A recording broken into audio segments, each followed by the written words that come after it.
This video is going to be a bit different today.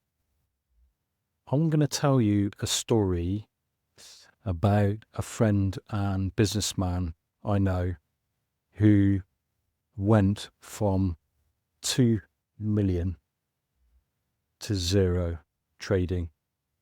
It's a very sad story, but the reason why I want to talk about this is I want to tell you exactly what happened. And if I tell you, then perhaps it may stop you or anybody you know from making the same mistakes. And it's a very, very tragic story, but it's something that isn't rare. It's something that I do hear of quite often from people who do start to trade. They just dive in thinking, yep, I know exactly what to do. I'll just learn it from watching a few videos. I don't need anybody to help me at all. I'll just dive straight in. And that's what this video is going to be about. I'm Adam Collingwood.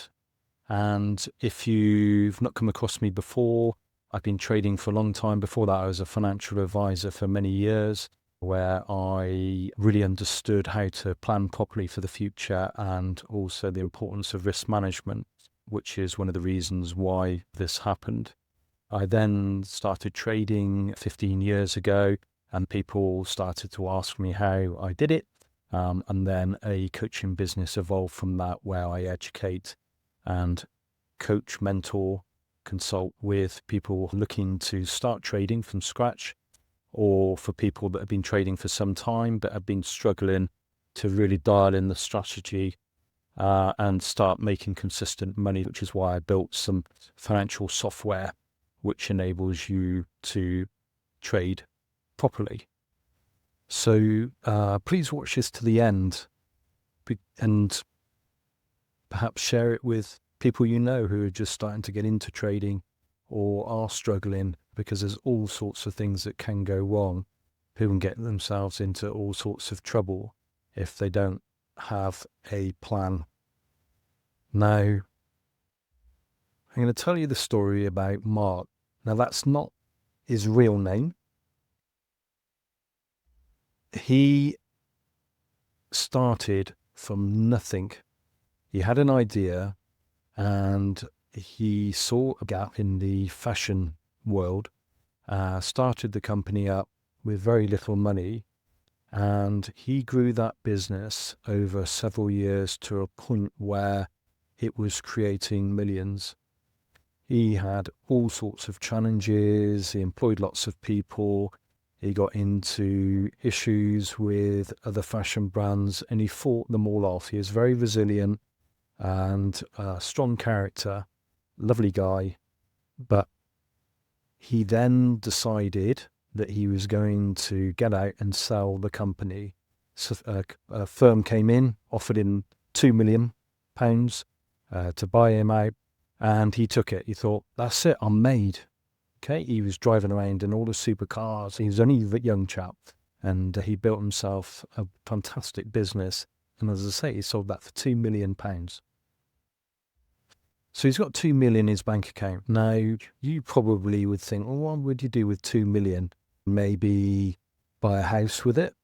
Maybe you might buy a few rental properties and get a decent income from those. So at least you've got, stability. So one day if you needed to sell the properties, then you could do and liquidate that asset. Or you could have invested in the stock market. There's so many different things that he could have done with that money. Or maybe set up another business with it. But what happened? Well, at that time, crypto was just going crazy. Everybody wanted to get into crypto. Everybody was saying, hey, it's going to the moon. If you put your money into it, it's going to double, triple, quadruple. And so, you can turn that 2 million to 4 million to 6 million to 8 million, etc. And, he bought, I wouldn't say the lie, because it's not a lie, but he just maybe suffered from FOMO, that fear of missing out. What happens if it does double? I could turn that 2 million to 4 million. So instead of sitting down and creating a sensible strategy as to what to do with the money, he decided to go all in. And he was buying Bitcoin, Cardano, Neo, so many different crypto coins he was getting into. And he was just like listening to people. He was going on to social media. People were saying, buy this, buy that. And he was just going in. And what happened? Crypto prices started to fall off a cliff. And we know that they can be very volatile. We know that people have made lots of money out of crypto. But it's all about the timing, isn't it? If you look at a chart, it's about the timing, because crypto can go that way and then it can just suddenly drop overnight. And sometimes you don't know why. But when he was going into crypto, you could see the chart, it was in a downward trajectory. And he was buying and he thought, oh, I'll buy some more, buy some more. And then suddenly the money that he put in started to lose significant value. So what did he do? Instead of holding on, he thought, well, I'm going to lose this money. I'm going to sell out and just take a loss on this. And that's what he did. Now you would say, how stupid. Why wouldn't you hold on? Well, he didn't know back then. We didn't know that crypto prices were going to recover again. He knew about Bitcoin, halving, etc., and all of the things that potentially can happen to increase the price. But he just panicked and decided to sell and cut his losses. Now, what did he then do? He thought, okay, well, I've lost a lot of money in crypto. So he decided to start trading. So he thought being self-taught was the best way to go. So, he watched a few videos and then thought, right, that's it. I'm going to just chuck a load of money into a trading account and I'll see, how much I can grow this to. He then started to realize that you can leverage with trading so that can magnify the returns, but not realizing that it can also magnify the losses, which is why you have to, every time you trade, make sure that you're only risking a small percentage of your trading capital. And above all else, if you've got like £2 million or even £1 million, you're not going to risk all of that trading. You'd to be daft to, especially when you're just starting out. But the bet sizes that he was making were ridiculous. As soon as the bell went, he would have a bell in his house that he would ring it as soon as he just ring that bell. As soon as it got to like 2:30 in the afternoon, Wall Street opened, so New York time, 2:30 UK time. That was it. He was on it, and he would make a lot of money in an afternoon and think, oh, this is great, this is fantastic. Okay, betting far too much of the capital that he had available on, and he was getting into, he was initially started out with Forex pairs like euro, dollar, cable, and so on, loony. And then he decided, no, I'll trade oil, and it was gold, and then it was the individual stocks. So he was trading Apple, he was trading Alphabet, Netflix, and he thought, no, this is it, I'm going to double down. Ever heard of doubling down? Well, it is a crazy thing to do, because the more money he was losing, he would then just double the trades the next time around, thinking that I need to get that money back.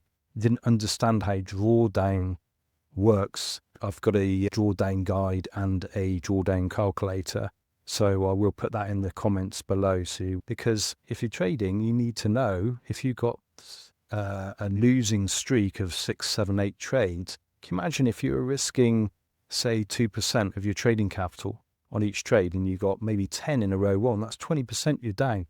Do you know how much you need to make back to recover the 20% that you've lost? Yeah, you have to know this information. What happens if you lose 50% of your trading account? How much do you need to get back to just break even again? Well, you need 100%. So, not aware of any of that at all. There's no risk management whatsoever.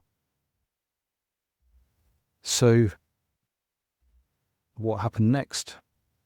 Well, that initial 2 million started to dwindle down from the losses with crypto, then trading Forex, trading commodities, trading individual stocks.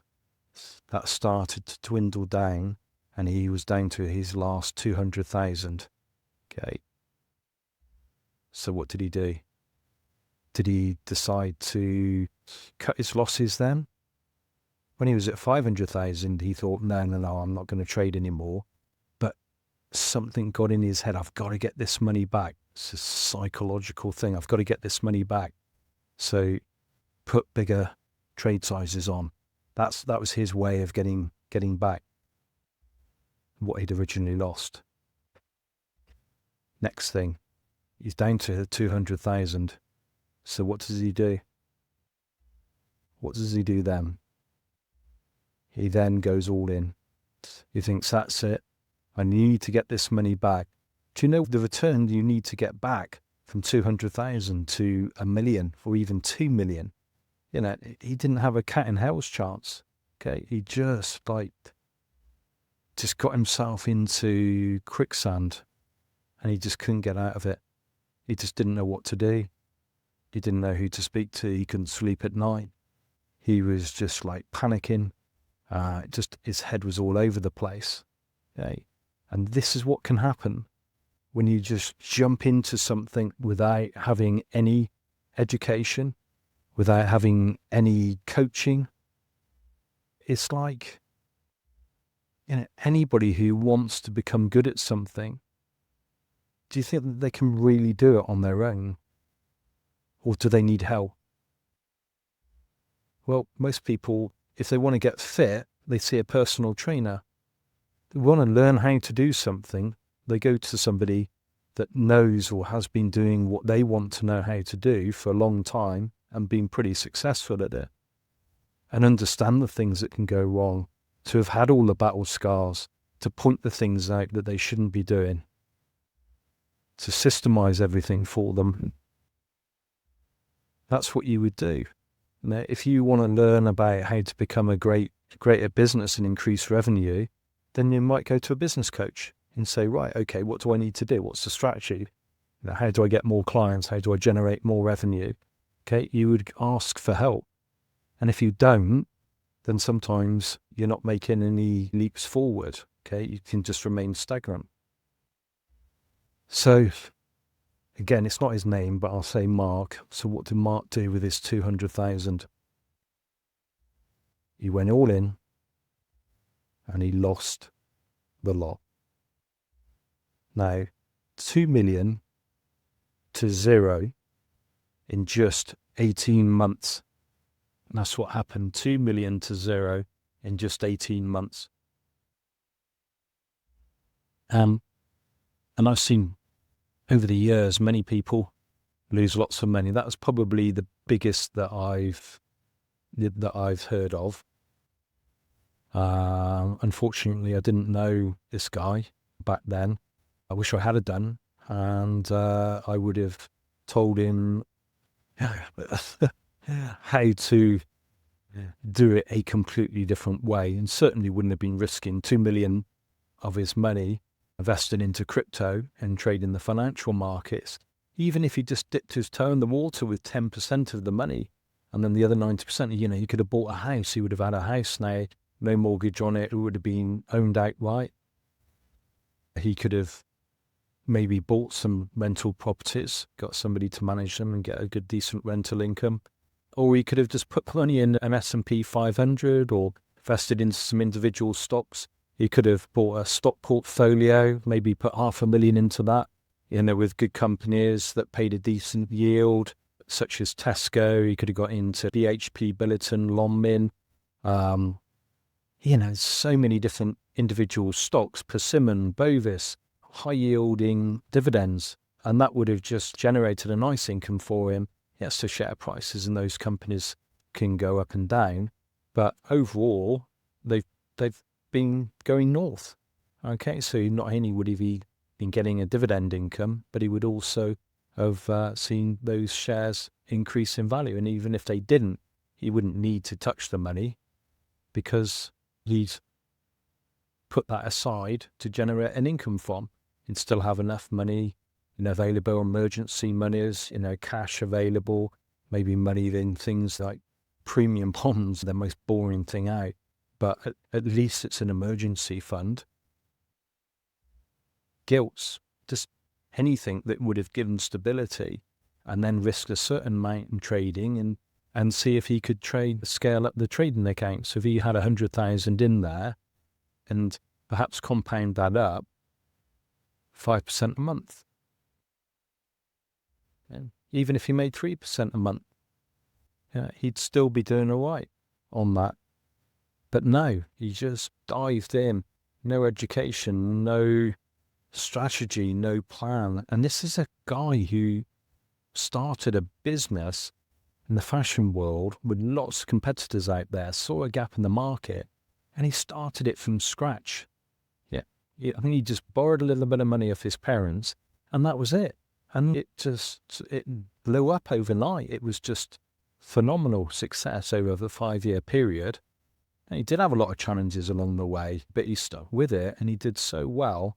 And to lose 2 million, this is the lesson. This is why I want to just tell this story as a warning as to what can happen if you do not trade properly, if you do not get coached, if you do not get mentored.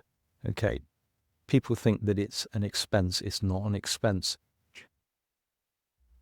This is a 2 million expense to him from not having any coaching. And their advice, a 2 million expense, isn't it? Okay, so you've got to think of it like an investment. Whenever you get help from anybody, then obviously you want to get to know the person. They might not be right for you. Find another coach. I have a certain way of coaching. I hold the people that I coach accountable. Every Friday, I want them to confirm to me exactly what trades they said. We've already said exactly what they're going to do for each week. And they stick to the plan, how much they're going to risk, the percentage they're going to risk on each trade, what win rate they need to get. So if they're looking for a 10% return for the month, what win rate do they need? Based on the amount of risk that they're going to put on each trade, how many trades they're going to make in the month, how many trades they're going to make in a day, and then what the risk reward ratio is going to be on average. Is it going to be 2 to 1? Is it 1.8 to 1 on average? And what we do is we track all of the numbers. And if you track the numbers, then you can make adjustments. You can just make it better, just small increments just to improve it. If you need to pass a trading challenge, we work towards passing the trading challenge. We have a set plan. Okay. Now I'm helping traders at the moment that have got into a negative on their proprietary trading accounts. They're trying to pass challenges, companies like FTMO, and we are getting them back to break even. I am getting them back to break even because it's me you get. It's me that does the coaching. It's not anybody else. It's me. And I hold people accountable. And sometimes I'm not right for people to coach because they might not like the fact that I might give them a bollocking if they're not doing what I've told them to do. But rather tell them the truth and say, why have you done this trade when you shouldn't be? Why have you risked more than what you should do? Why have you closed this trade too early? Why didn't you let it keep running? And you would have made this much if you kept it running. You're not following the strategy. Okay. It's far better to do that than just, let them just trade ad hoc and do their own thing. If you're a football manager and you send your team onto the pitch and the manager says, right, today we're playing, let's say it's Liverpool, we're playing Arsenal. Okay, we need a different strategy. We're going to have a different formation. Imagine if the players went onto the pitch and they just played a completely different formation. They just completely ignored the manager and did whatever they wanted to. And they lost. Well, they get a right bollocking, didn't they? Because they've not followed the system. They've not followed the strategy. So I'm going to end it here. I wanted to just tell the story because it is so important that anybody who does get into trading or any type of investing, just don't listen to people who are going to say, oh, this is going to the moon or whatever. Yes, it might do, but it might not. And what happens if it doesn't and you've gone all in? Okay, just think about it. All right. So if this video has been helpful, then please share this with others. If you want to get in touch, leave a comment. I do welcome comments. If you like the video, please like it. And there'll be a link in the description below. If you want a 7-day free trial offering at the moment, you can access the trading calculators that I use. I built those myself as a trader for traders to make sure that you can get on track and achieve the results that you want to achieve.